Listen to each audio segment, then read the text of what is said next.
Well, yesterday we talked about how Season 5 Reloaded's marketing was going to start here probably over the next couple of days, but not gonna lie, I didn't expect them to drop the entire full reveal, the roadmap and everything like that here coming for the update and the rest of Season 5 as of today. So what we're gonna do today is break down everything you need to know, what's coming at launch, a little in season, show you the roadmap, everything like that. So as we go along, let me know your thoughts down below. Is there anything in particular you guys are looking forward to the most here out of Season 5? Anything not so much? Whatever the case may be, let me know your thoughts down below. But hopefully enjoy the video. If you do, make sure to drop a like down below. Let's aim for 1,000 likes on this video. And of course, if you guys are new to the channel and don't want to miss a single thing regarding all things Vanguard, Warzone, and anything Season 5 Reloaded here, make sure you hit that subscribe button. With 60% of viewers not subscribed, make sure you're in here so you don't miss a thing. That said, let's jump right into what you can expect with Season 5 Reloaded. So there's a lot of stuff that was detailed and revealed for Season 5 Reloaded. So to start out with the playable content of things you can experience here come as of next Thursday, let's start out on the multiplayer side of things here. Firstly, for Black Ops Cold War, we have a brand new map coming, or not necessarily brand new, but a map returning that you may remember if you've been around the franchise long enough. This being Zoo, a previous DLC map for Black Ops 1. Personally, I have fond memories here. I mean, it's been forever since I've played on this map, so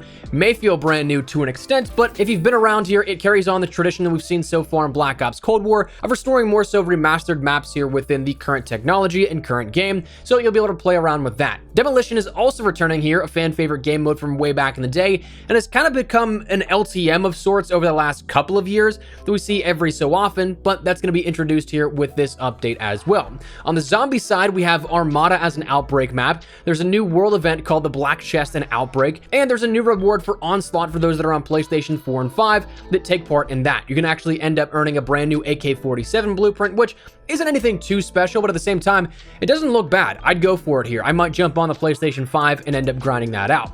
For Warzone, we'll end up seeing on launch Clash, this being 50v50 in terms of a TDM style for Verdansk, and is a sort of 2.0 of what we've seen in the past here. Very excited to see how this plays out. They didn't give a ton of details in terms of what's different, how it'll play by comparison, and things like that, but it's the first to 500 points will end up winning the match. So make sure you jump in with your squad and help your team win that. If you need to do some challenges as well, this is a phenomenal way. I've been doing a lot of challenges for Black Ops Cold War camos. Things like your launcher, 3 kills in 1 life. Those I think are bugged, so all you need to do is just get 3 kills in a game and it counts as one of those challenges for a life. So things like that are very useful and helpful if you like Modern Warfare's mechanics better than Black Ops Cold War, and of course that tracking stuff doesn't hurt that it allows you to leapfrog a little bit. But anyways, we also have the operator of Hudson coming here. He's going to be a part of a store bundle, but interestingly, when we talk about operators and store bundles, Judge Dredd, who we talked about yesterday in terms of that first preview for what we saw for Season 5 Reloaded, that is going to be a bundle as well. But also an interesting twist is that this isn't going to be a new operator. Instead, it's an operator skin for Beck. So kind of what we saw with the Leatherface and the Jigsaw operator skins that we saw last year with the Haunting of Verdansk, those being assigned to existing operators. Same thing here at that one, but that's what's coming at launch. Now let's pivot over to what is coming during the season here.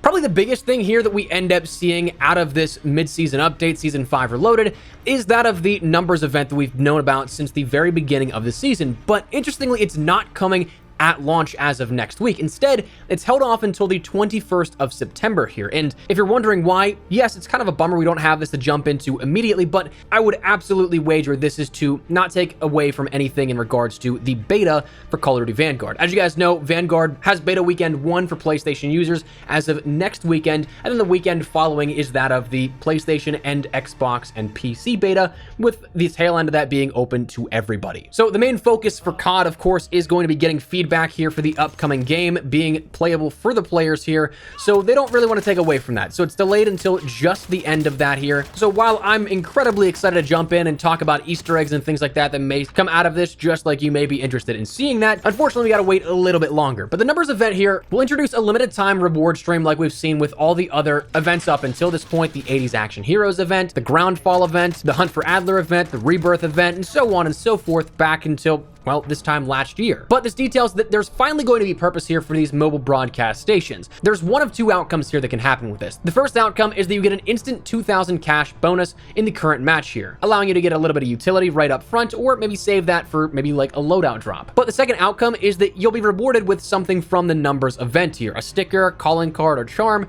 as well as some additional XP. On top of that, there's going to be 9 challenges to complete around Warzone centered around those mobile broadcast stations, as well within Black Ops Cold War. Once you unlock all of those, of course, you end up getting everything here in that stream, but you also get the new functional melee weapon, the Sai. Additionally, it's detailed that you can end up getting a brand new arcade cabinet game for Black Ops Cold War's collection, but that may not interest you as much. I actually don't think I've interacted with that function at all in Black Ops Cold War, but that could just be me. Maybe I'm overlooking that. And that's the numbers event. Again, I'm hoping that there's some sort of Easter egg here out of that. We haven't seen a dedicated Easter egg that gives us, the players, a reward like a blueprint exclusive to that since Season 1 with the Red Room Milano blueprint back on Rebirth Island. So hopefully that's something that comes full circle. We end up getting more here to work with towards that. Hopefully this ends up introducing a little bit more of the map here, like those, again, caverns and tunnels by Old Mine that we haven't seen any use of. Maybe the bunkers here hidden across some of the map. Places like that. I would love to see some of this stuff introduced and functionally used finally, so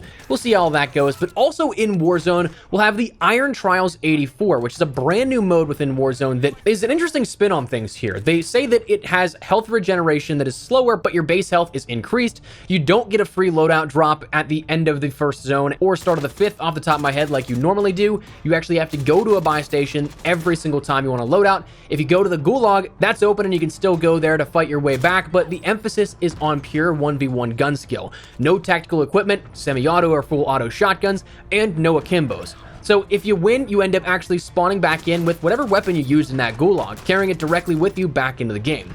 There's a new thing called supplemental with this, where it says the environmental elements could be important, so no clue what that means. Keep an eye out for that, though. That'll be interesting if that plays into something. And they finally say with this that there's classified weapons in which, I quote, "Be certain you redacted, as these can redacted. Critical information we hope won't get redacted." So we'll see what all of that means. Again, they kind of play this redacted stuff up as some cool lore, some cool Easter egg stuff, but we haven't seen anything for Season 5 in particular just yet with it, so we'll see if that ends up leading to more. They also said, though, if you win one of these matches in Iron Trials, because it is something that is so different, so more so focused on 1v1 and gunplay skill, you end up getting an exclusive calling card reward if you end up winning one of these matches. Now, outside of this, the only other stuff that was detailed here was some limited time stuff within zombies and some blueprints and shop items coming within the season. The only thing that I think out of these shop blueprints that are worth mentioning is that of the Tracer Pack Oktoberfest bundle, which ends up saying that it comes with additional challenges or missions that you can complete and earn COD points. That's a first here for Call of Duty, and of course the new store system that we've seen introduced with Modern Warfare up until now, so we can actually play the game and earn COD points. Pending the price point here of this Tracer Pack Oktoberfest bundle, that would actually be pretty cool to see as an added incentive as to get in terms of challenges going forward. At that point, you're not really just burning it on skins or anything like that, you're actually getting some of your cash back. I don't know, maybe that's just me because we haven't seen many ways to ever earn COD points that I think that's cool, but feel free to let me know your thoughts down below. But overall, that is the Season 5 Reloaded reveal here and what we can expect coming as of next week. So that said, that's where we're going to wrap it up. I would love to get your thoughts and feedback down there in the comment section down below. Are you guys looking forward to anything in particular with Season 5? Anything that you're hoping to see revealed further? Whatever the case may be, feel free to let me know your thoughts down below. But hopefully you enjoyed the video. If you did, make sure you drop a like down below. And of course, if you are new to the channel, hit that subscribe button so you don't miss a single thing regarding all things Vanguard, especially with the beta coming up here very soon. And of course, as well, anything regarding Warzone and the Season 5 content drop and things to follow. Hit that subscribe button if you're at all interested in that. But if you also want to follow me over on Twitter and Instagram, that's the best places to reach me outside of YouTube. So if you guys want to strike up a conversation, ask me a question, whatever the case may be, that link is down there in the description below. That said, thanks so much for watching. My name is Espresso. I'll see you guys later. Take care and peace.